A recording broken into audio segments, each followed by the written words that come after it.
작년 아주 행복한 음악회가 있던 날이었던 것 같습니다. 아침에 저는 이 어머니로부터 아주 다급한 전화를 받았었습니다. 중요한 일정을 앞두고 그 내용인즉슨 한 20년 가까이 당뇨로 고생 중이시던 아버지께서 수일 전에 발이 너무 차가운 것 같아서 이 발에 온열 기구를 끼워 드렸는데 주무시다가 이 발바닥에 화상을 입었다는 것이었습니다. 이 뜨거움을 느끼지도 못하고 그냥 주무신 것이죠. 그런데 문제는 이 화상을 입고 나서 화상병원에 바로 가셨어야 했는데 또 대수롭게 이것을 생각하시고는 며칠 동안 약만 바르고 있다 보니 아무래도 시커멓게 되고 이상하다고 하는 것이었습니다. 저도 바쁜 날이었지만 급히 아버지를 모시고 병원에 갔더니 이 병원에서는, 이 화상병원에서는 이미 새카맣게 괴사가 되어서 피부 이식을 받아야 한다고 말을 했습니다. 하지만 우여곡절 끝에 오랜 기간 입원을 통해서 다행히도 이 피부가 재생이 되면서 수술하지 않고 회복을 하게 되었습니다.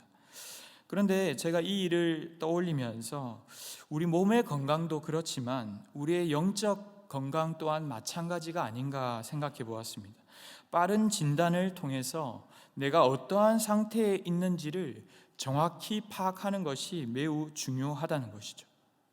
우리 인간이 죄인이라고 할 때에는 죄성을 가지고 있고 이미 영원히 죽을 수밖에 없는 상태에 놓여 있다는 것을 의미하기도 하지만 또 한 가지 더해지는 의미는 자신이 그런 상태에 놓여 있다는 것을 전혀 인지하지 못하고 있다는 것을 의미하는 것이기도 합니다. 사실 이것이 죄인의 특징이죠. 사실 이것이 더 무섭습니다. 오늘 본문은 이런 영적 무감각 상태에 있는 한 사람에 대해서 언급을 하고 있는데 우리가 잘 아는 사울입니다. 9장을 보면 그는 베냐민 사람으로 이스라엘 자손 중에서 이보다 더 준수한 자가 없다고 할 만큼 그는 키도 크고 아주 건실한 청년이었습니다. 그는 여호와의 명령대로 사무엘을 통해 기름 부음을 받아 이스라엘의 초대 왕이 되었고 10장에서는 여호와의 영이 크게 임하기도 하고 또 그에게 새 마음을 주셔서 11장부터는 암몬과 블레셋 등 이방 민족들과 싸워서 이긴 용장이기도 했습니다. 하지만 13장에서 그가 이스라엘을 다스린 지 2년째 40세가 되었을 때에 블레셋과의 전쟁에서 그는 이상한 모습을 보이기 시작합니다. 수적으로 블레셋이 우세한 상황이 되자 이스라엘 백성들은 숨는 상황이 생긴 것이죠. 이에 아울러 조급해진 사울은 사무엘 선지자를 기다리지 못하고 흩어지는 사람들을 보면서 이 불안감에 제사장도 아니었던 그가 대신 제사를 드리는 실수를 저지른 것을 우리는 볼 수 있습니다. 사울은 뒤늦게 보면 13장 12절에서 부득이하여 이 번제를 드렸다고 변명했지만 사무엘의 평가는 망령되이 행하였다라는 것이었습니다. 그의 나라가 길지 못할 것이라고 질책을 했죠. 이런 배경에서인지 사무엘은 오늘 본문 1절에서 분명 이런 서론을 깔고 이야기하고 있습니다. 사무엘이 사울에게 이르되 여호와께서 나를 보내어 왕에게 기름을 부어 그의 백성 이스라엘 위에 왕으로 삼으셨은즉 이제 왕은 여호와의 말씀을 들으소서. 너를 세운 분은 바로 하나님이야. 너는 이것을 기억해야 해. 하나님의 명령을 들어야 해 라고 하면서 2절에 하나님의 명령을 전하는 것입니다. 이전에 아말렉이 이스라엘에게 대적한 일에 대해서 하나님이 그들을 벌하시기를 원하신다는 것. 지금 가서 아말렉을 치되 그들의 소유를 남기지 말고 진멸하라는 것이었습니다. 출애굽기 17장에서 이스라엘이 출애굽을 해서 나오다가 르비딤에서의 전쟁 때부터 이 아말렉은 사사기에도 여러 번 나오는데요. 계속해서 이스라엘을 괴롭혀 왔고 하나님은 이들에 대한 죄악을 친히 보응하려고 하신 것입니다. 그러니까 이 전쟁은 사울의 영광을 위함이거나 아니면 이스라엘의 단순한 영토 싸움 때문이나 사사로운 보복이 아니라 하나님의 심판을 명령받은 전쟁입니다. 그 도구로서 이스라엘을 사용하시는데 3절에 지금 가서 이 아말렉을 쳐라는 것이죠. 그 소유를 남기지 말고 진멸하라. 남녀와 소아와 젖먹는 아이와 우양과 낙타와 나귀를 모조리 죽이라고 하신 것입니다. 사울은 명령을 따라서 이 백성들을 소집해서 수를 세죠. 그리고 자신들을 선대했던 겐 사람들에게는 미리 또 떠나라고 이야기도 하는데 9절에 보면 그는 아각과 그의 양과 소의 가장 기름진 것들, 어린 양의 좋은 것들은 진멸하지 않고 가치 없고 하찮은 것만 진멸하는 이 부분적 불순종을 저지르게 됩니다. 사울은 이전에도 하나님의 말씀에 순종하는 척하면서도 기다리지 못했었습니다. 그런데 이번에도 하나님의 명령대로 행하는 듯 하면서도 교묘히 자기의 생각과 자기의 유익대로 하고 있는 것이죠. 여러분, 출애굽기에도 신명기에도 또 여호수아서에도 사사기에도 구약에서 진멸하라라는 이 하나님의 명령이 여러 번 등장합니다. 이때 이 진멸은 하람이라고 하는 단어인데 남김없이 모조리 죽이다라는 뜻도 있지만 이 하람은요, 여호와께 바치다라는 의미를 가지고 있습니다. 그러니까 오늘 하나님께서 진멸하라고 하신 것은 하나님의 심판하심이지만 동시에 하나님께 바치라고 한 것이, 그런데 죽이지 않고 그 좋은 것을 남겨두었다는 것은 사울이 여호와께 바쳐야 할 것을 탈취했다는 것을 의미하기도 한다는 것입니다. 이에 다시 하나님의 말씀이 사무엘에게 임하여 하시는 말씀이 오늘 11절 말씀이죠. 내가 사울을 왕으로 세운 것을 후회하노니 그가 돌이켜서 나를 따르지 아니하며 내 명령을 지키지 아니하였습니다. 사울을 왕으로 세우는 통로로 쓰임받았던 이 사무엘 역시 밤새 근심하며 여호와께 부르짖었다고 말씀하고 있습니다. 사울이 물론 하나님의 말씀을 모두 반박한 것은 아닙니다. 외관상 보기에 그는 군대를 모았고 아말렉을 치기도 했습니다. 그런데 이것이 더 무섭다는 것입니다. 하나님의 뜻대로 하는 것처럼 보이는데 사실 뒤로는, 속으로는 다른 생각도 가지고 있다는 것입니다. 사무엘은 오늘 사울을 만나려고 아침 일찍이 일어났는데 어떤 사람이 사무엘에게 이런 말을 전하죠. 사울이 갈멜에 이르러서 자기를 위해서 기념비를 세우고 발길을 돌려 길갈로 내려갔다. 하나님의 명령대로 온전히 행하지도 않았는데 사울은 이것이 마치 자신이 잘나서 이긴 승리인 것처럼 자신을 위한 기념비를 세웠다는 것입니다. 여기에서 기념비를 세웠다, 이 야드라는 표현은요, 손을 들다, 손을 세우다. 이 성경에서 이 손을 세우다는 것은요, 지배와 힘을 의미하는 것입니다. 자신의 권력과 힘을 드러내려고 세웠다는 것이. 사울이 정말로 순종했다면, 우리가 정말로 순종한다면 어떤 그림이 나와야 맞을까요? 아무것도 남지 않아야 합니다. 진짜 순종 뒤에는 아무것도 남지 않았어야 한다는 것이죠. 기름지고 좋은 가축들 뿐만 아니라 그의 기념비, 내가 말이야 내가 순종했어 하는 이런 기념비까지도 아무것도 남지 않아야 했는데 사울에게는 지금 너무나도 많은 것이 남아 있습니다. 내가 그래도 이만큼 수고했으니까 이 정도까지 온 거야. 너희들도 그것을 다 알아야 해. 하나님의 말씀에 온전히 순종하기보다는 내 뜻대로 하려고 하는 그 행동의 증거는 은근히 자신의 힘을 과시하고 드러내려 한다는 것입니다. 그것이 숨어 있는 것이에요. 하나님은 11절에서 후회한다라고 말씀하셨죠. 하나님은 13장 사건 이후에 어쩌면 그가 돌이키기를 기다리셨는지도 모르겠습니다. 그가 돌이켜서 나를 따르지 않는구나 라고 말씀하셨죠. 내 명령을 행하지 않는구나. 하지만 돌이키지 않음으로 하나님도 또 하나님의 마음을 대변하는 사무엘이 근심하며 여호와께 부르짖습니다. 사실 오늘 정말로 살펴보고 싶은 부분은 바로 그 뒷부분입니다. 사무엘이 사울에게 가자 13절에 사울이 오히려 그를 반기며 이렇게 말하죠. 당신은 여호와께 복을 받으소서. 내가 여호와의 명령을 행하였나이다. 사울은 아는 것일까요? 모르는 것일까요? 자신의 불순종을 순종이라고 착각하고 있습니다. 알면서 찔려서 그랬는지, 아니면 진짜 자신조차 속은 것인지. 사무엘은 아무 말도 하지 않았는데 저 순종했습니다 라며 떠벌리는 것이죠. 기가 찬 사무엘이 묻습니다. 내 귀에 들리는 이 짐승 소리는 어찌 됨인가? 그러자 그가 이번에는 이렇게 포장합니다. 그것은 무리가 아말렉 사람에게서 끌어온 것인데 책임을 백성들에게, 자신의 군사들에게 전가하고 있습니다. 분명 구절을 보면 사울이 남겼다고 기록되어 있는데 마치 무리가 부하들이 한 것처럼 포장하고 있습니다. 이것이 아주 죄의 원초적인 특성이죠.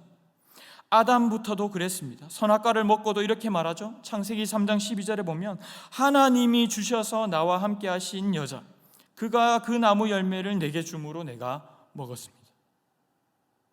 불순종을 하게 되면 그 특징이 무엇이냐면 자꾸만 포장해야 된다는 것입니다. 사울은 계속해서 이렇게 포장합니다. 백성이 당신의 하나님 여호와께 제사하게 하려고 양들과 소들 중 가장 좋은 것을 남기며 이외의 것은 우리가 다 진멸했습니다. 정말 무서운 것이 자신의 기념비를 세우고 자신의 유익을 위해 남겨두었으면서 은근히 그것이 하나님을 위한 것인 것처럼 포장했다는 것입니다. 자신의 한 행동에 대해서 합리화하면서도 이건 하나님의 위한 일이야. 여러분, 차라리 이럴 때는요, 가만히 앉아서 하나님의 말씀을 잠잠히 듣는 편이 낫습니다. 사무엘이 16절에서 사울에게 이렇게 말하죠. 가만히 계시옵소서. 내가 간밤에 여호와께서 내게 이르신 것을 왕에게 이제 말하겠습니다. 좀 펄떡거리지 말고 가만히 듣고 있으십시오. 변명하려고 하지 말고. 이미 벗어난 사울, 불순종한 사울은 자신을 변호하기에 급급한데, 여러분, 내면이 순수하고 정말 순종으로 가득 찬 사람은 초조하거나 들뜨지 않죠. 자신을 증명하려고 하지 않습니다. 왜냐하면 아무것도 남지 않았기 때문이죠. 17절로 18절에서 사무엘은 진실을 이렇게 비추어 줍니다. 왕이 스스로 작게 여길 그때에 이스라엘 지파의 머리가 되지 아니하셨나이까?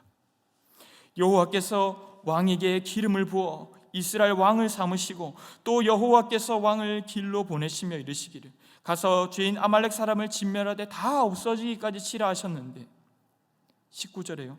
어찌하여 왕이 여호와의 목소리를 청종하지 않고 탈취하기에만 급하여 여호와께서 악하게 여기신 일을 하였나이까? 그런데 20절에서요, 사울이 뭐라고 하는지 보십시오. 나는 사실로 여호와의 목소리를 청종했습니다. 그래서 아말렉 왕도 끌고 왔고 진멸도 했고, 다만 백성이 여호와께 제사하려고 끌고 왔습니다. 그가 말했던 부득이하여와 같은 단어가 또 나왔습니다. 비슷한 단어죠. 다만입니다. 다만 자신의 행동을 예외로 두려는 것이죠. 사울은 자신이 포장했다는 사실을 모르는 사람인 듯이 하나님의 말씀을 철저히 순종한 것처럼 본인도 착각하고 그것을 포장하려고 하고 있는 것입니다. 여러분, 오늘 이 긴 말씀의 내용을 들으시면서 어떠한 생각이 드십니까? 우리가 우리 자신의 영적인 상태를 제대로 이해한다는 것은 엄청난 축복입니다. 죄인인 우리는 우리 자신조차 바르게 바라보기가 어렵습니다.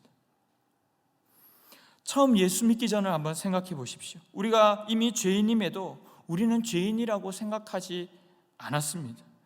그런데 성령께서 찾아오셔서 깨닫게 하셨습니다. 그 껍질을 하나하나 걷어내시고 내가 어떠한 죄인이라는 것을 성령께서 조명하시고 밝혀주시자 어떻게 되었습니까? 매우 괴로웠습니다. 그러나 그 괴로움만 있는 것이 아니라 그 괴로움 속에서 우리는 우리가 진짜 죄인이라는 것을 깨닫게 되었고 참 평안이 찾아왔던 것이죠. 여러분, 그런데 우리가 시간이 지나면서 어느새 내가 이 돌아가는 상황을 좀 아는 것 같고 뭔가를 좀 맡고 있는 것 같고 이곳 저곳에서 뭔가 승리하는 것과 같은 좋은 결과도 보이는 것 같아지면서 어느새 나도 모르게 타협하고 합리화하기 시작하고 혹은 그마저도 포장하려고 하고 있다라는 것이, 어쩌면 이것이 가장 위험한 것이 아닌가 하는 생각이 들었습니다. 오늘 사울은 분명 전쟁에서는 크게 승리했습니다. 하지만 주님이 보실 때는 완전히 패배한 것이죠. 우리가 볼 때에 잘 살고 있구나, 별일 없이 잘 살고 있구나, 멋지게 잘 되어가는 것 같아, 그럭저럭 문제도 없이 괜찮은 것 같아. 여러분, 이것이 우리의 기준이 되어서는 안 된다는 것이죠. 하나님이 보시기에 우리는 기뻐하시는 모습으로 살아가고 있는가 하는 것이, 순종하고 있는가 하는 것이 우리의 기준이 되어야 할 것입니다. 그렇지 않으면요, 저는 여기에서 오늘 이 본문을 준비하고도 저 스스로도 너무 힘들고 두려웠습니다. 그렇지 않을 때 이 사울과 같은 사람도요, 사무엘 같은 선지자가 찾아와서 노골적으로 하나님의 말씀을 전하고 있는데도 깨닫지 못할 수도 있다는 것이었어요. 여러분, 이처럼 비참한 일이 있을까요? 우리에게 아무리 힘든 일이 일어난다고 해도 이보다도 더 비참한 일이 있을까요? 여러분, 우리는 이기고도 진 전쟁을 할 것을 두려워해야 합니다. 내 욕심이 커지고 나도 모르게 교만해지고 하나님과의 교제가 서운해지고 내 욕심이 더 커지면서 하나님의 말씀에 어두워지면 사람은 구차해지기 마련입니다.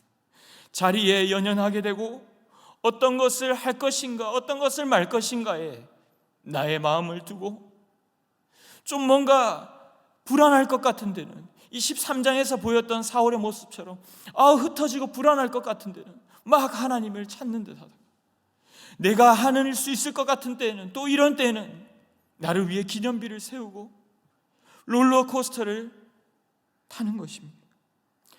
그러면서 점점 둔감해져 가는 것입니다. 여러분, 우리가 무엇을 가졌다고 생각하는 순간 혹은 어떤 것을 잃어버리지 않으려고 발버둥치는 순간 사실 우리는 이미 그것을 잃어버린 것입니다. 그것은 말씀 앞에서도 합리화하는 태도로 드러나게 되는 것이죠. 여러분, 오늘 본문은 사무엘의 일침으로 일단락됩니다. 우리 잘 아는 22절로 23절 말씀인데요, 우리 다 함께 한 목소리로 읽도록 하겠습니다. 시작. 사무엘이 이르되 여호와께서 번제와 다른 제사를 그의 목소리를 청종하는 것을 좋아하심같이 좋아하시겠나이까. 순종이 제사보다 낫고 듣는 것이 순양의 기름보다 나으니 이는 거역하는 것은 점치는 죄와 같고 완고한 것은 사신 우상에게 절하는 죄와 같음이라. 왕이 여호와의 말씀을 버렸으므로 여호와께서도 왕을 버려 왕이 되지 못하게 하셨나이다. 아멘. 사실 이렇게 사무엘이 말하고 있는 순간도 여전히 사울은 겉으로는 이스라엘의 왕입니다.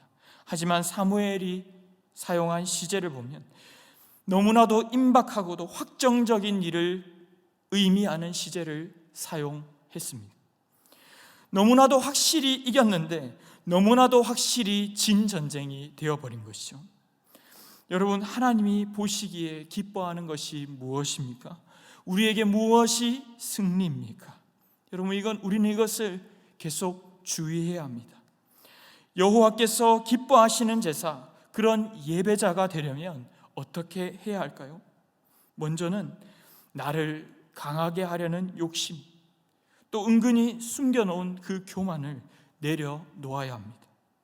사울은 계속 머리를 써가며 변명하고 도망다닙니다. 그러나 우리가 죄인임을 완전치 않음을 인정하며 스스로 작게 여기는 겸손부터 회복이 되어야 한다는 것이죠.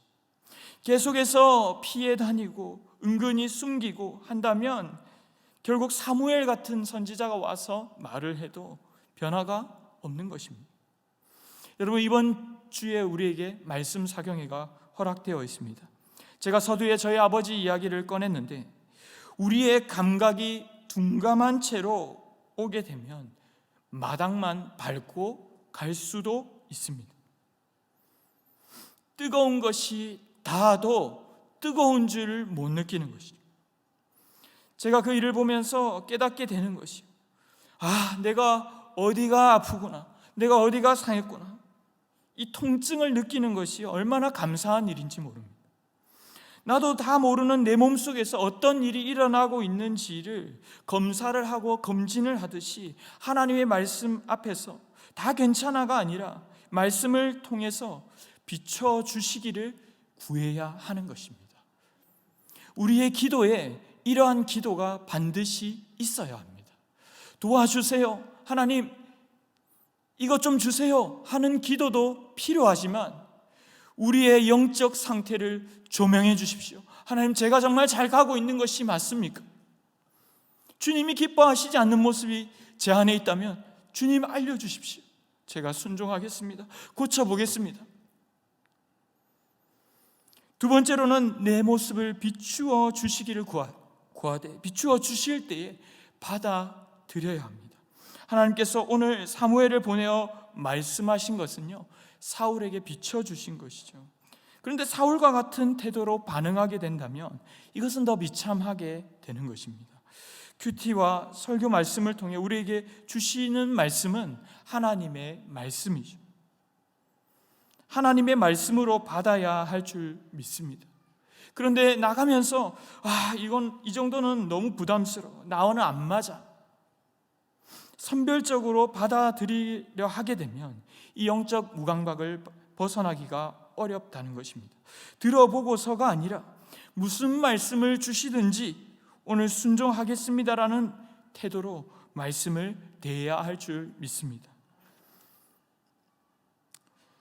이것은 사실 하나님께서 말씀을 통해서 말씀하실 때가 많지만, 때로는 훈련이나 또 다른 옆에 있는 동력자들을 통해서 주실 때도 있습니다. 그것을 우리는 받아들이는 자세를 취해야 합니다. 마지막으로 우리는 구체적으로 적극적으로 순종할 길을 찾아 나서야 합니다. 큐티를 할 때도, 우리가 말씀을 들을 때도 그저 겸손해야겠다로 끝나는 것이 아니라 구체적으로 나는 누구에게 어떻게 겸손할 것인가, 어떻게 변화를 줄 것인가. 오늘 이 말씀을 들으면서 나는 그 정도는 아니야가 아니라 나는 남긴 것이 있지는 않은가를 돌아보아야 되는 것이죠. 오늘날 많은 그리스도인들은 수많은 설교의 홍수를 경험하고 있습니다. 얼마나 설교가 많고 들을 말씀이 많은지, 유튜브만 켜도 수없이 다 들을 수 없는 말씀을 우리가 들을 수 있습니다. 하지만 세상에서 염증을 느끼고 괴로워하는 것은 말씀을 듣지 못해서가 아니라 그에 맞는 적용이, 반응이 일어나지 않기 때문에 하소연하는 것을 보게 됩니다. 하나님이 정말 기뻐하시는 제사는 사울이 급하게 드렸던 그 제사적 행위가 아니라 듣고 순종함으로 반응하는 삶인 줄로 믿습니다. 매일 하나님의 말씀을 듣고자 귀 기울일 뿐만 아니라 주님의 말씀대로 살아나기 위한 이런 고민과 구체적인 실천을 매 순간 찾아갈 수 있기를 바랍니다. 말씀을 맺겠습니다. 우리는 삶 속에서 어떠한 예배자입니까? 지난 주일 우리 존초희 목사님 말씀을 들으면서 때로는 좋은 상황에서도, 때로는 계획대로 되지 않는 상황에서도 주님의 뜻을 묻고 순종하기 위해 그 발버둥 치신 그 간증을 들으면서 제 안에 많은 부끄러움이 있었습니다. 그리고 회개할 부분들이 많이 떠올랐습니다. 목회를 하면서 사역을 잘하는 것도 중요하지만 정말 그 안에 하나님이 기뻐하시는 삶인가?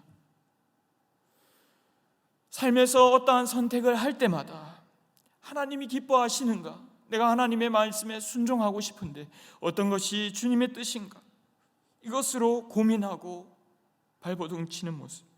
때로는 눈앞에 좋은 것들이 있다고 할지라도 주님의 말씀을 청종하고자 하는 그 예배자의 순전함이, 그 영적 감각이 살아있다는 사실이 개인적으로 너무 부러웠고 제게는 부끄러움으로 다가왔습니다.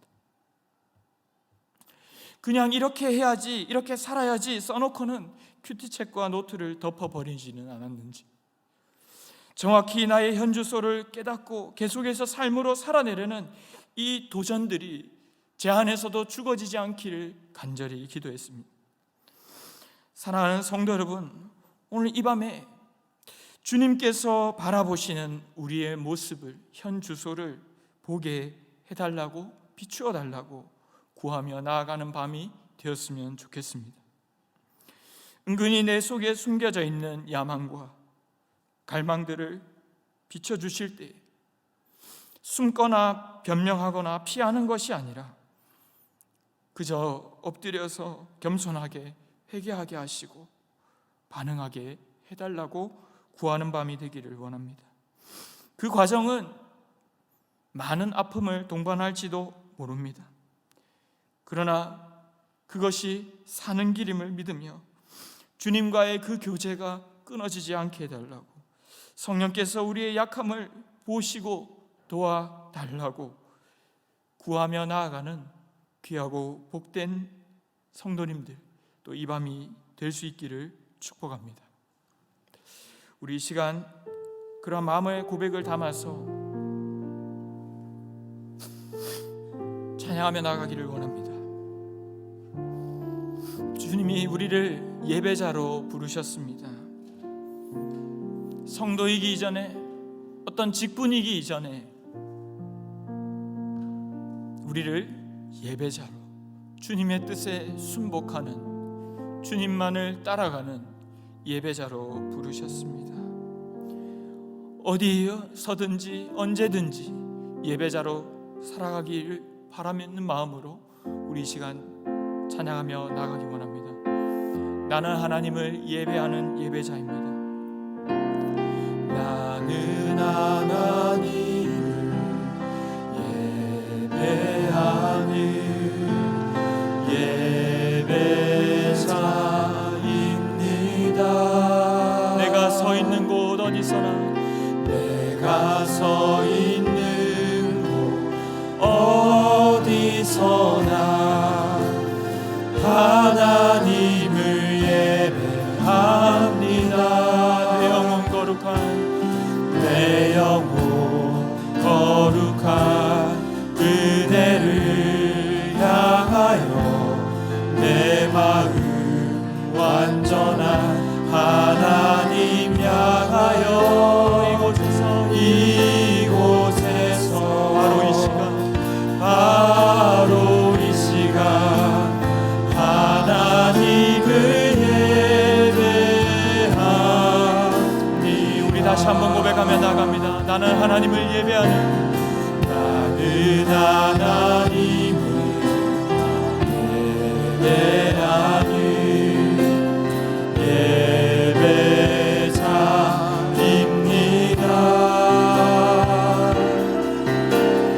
내가 서 있는 곳 어디서나 하나님을 예배합니다. 내 영혼 거룩한, 내 영혼 거룩한 그네를 향하여 내 마음 완전한 하나님 향하여 이곳에서 바로 이 시간 하나님을 예배합니다. 내 영혼 거룩한,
고백합니다. 완전하신 나의 주님, 완전하신 나의 주, 그의 길로 날 인도하소서. 행하신 모든 일 주님의 영광